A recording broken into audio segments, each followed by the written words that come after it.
Hola, bon dia a tots, benvinguts a una nova classe de socials. Bé, l'anterior dia vam veure el relleu, les muntanyes i demés una miqueta d'Europa.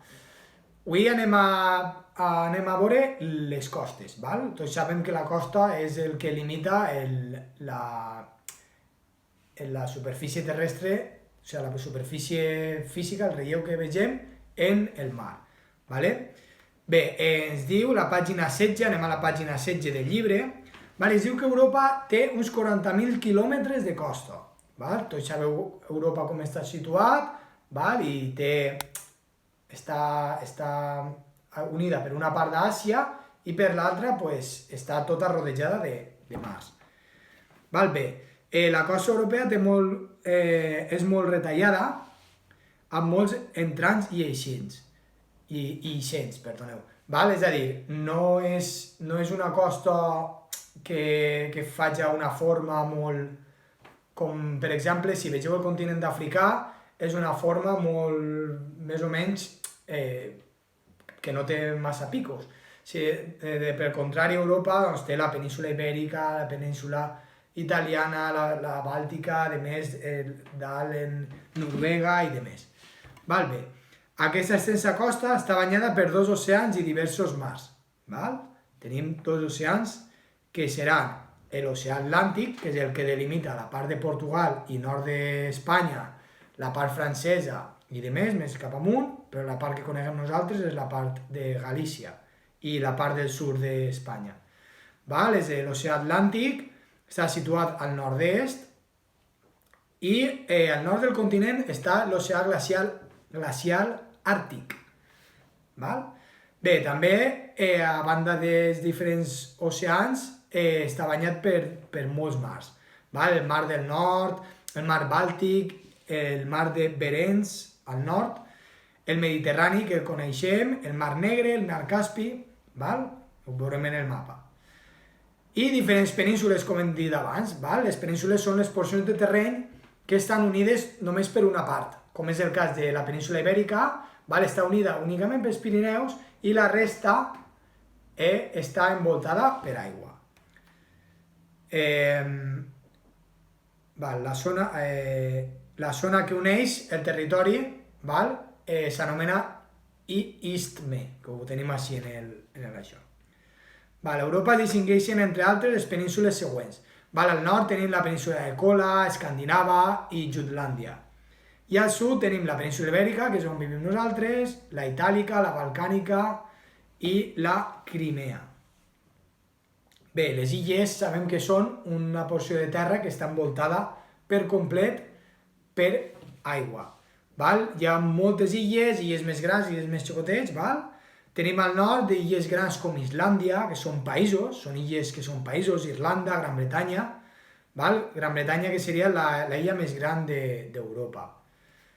I al sud tenim les Illes Balears, que és una porció d'un país, Còrsega, Sardenya, Sicília, Creta, Malta i Xipre, que totes aquestes estan en el mar Mediterrani.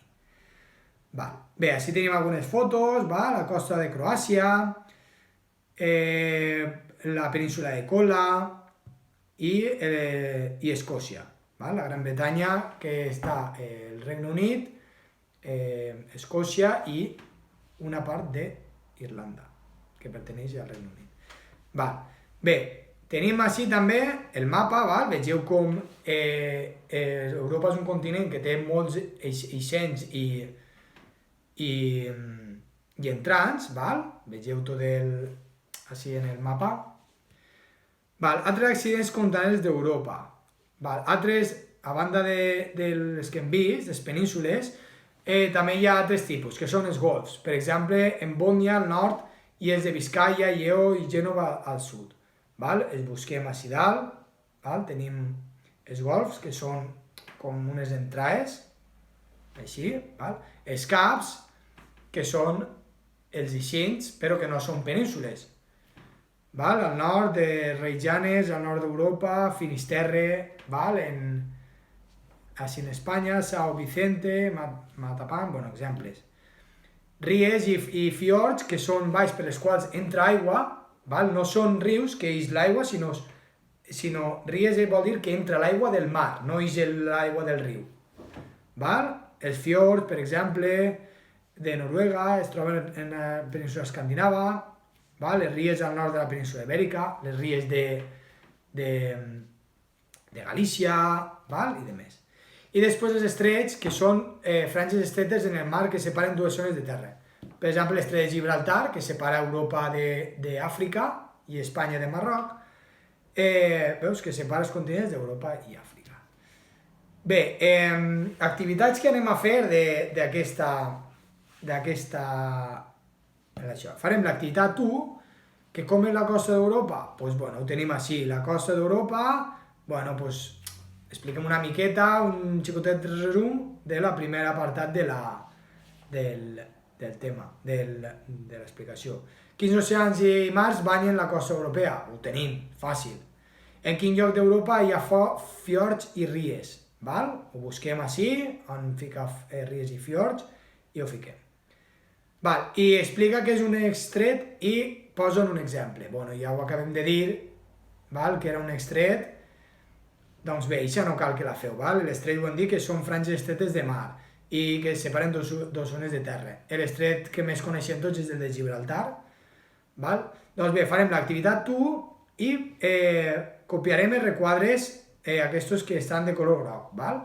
Que tenim, en primer lloc, la costa europea, les penínsules i les illes, que és el més important. Després els golfs, caps, ries, fiords i estrets, bueno, és una miqueta més secundari, però és també interessant que ho sapigueu. Bé, el repte d'ahir és quadrats, cercles i triangles, vale? Vos dona així la solució, quan sumaven cadascun i quins dos teníem que sumar per a que donaren 31.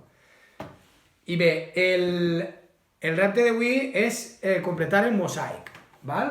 Bé, els símbols del quadre estan situats seguint un ordre lògic.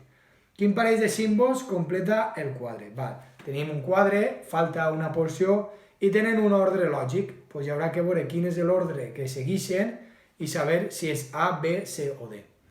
Doncs res, demà posarem el resultat i res més. Vinga, que tingueu un bon dia. Adeu!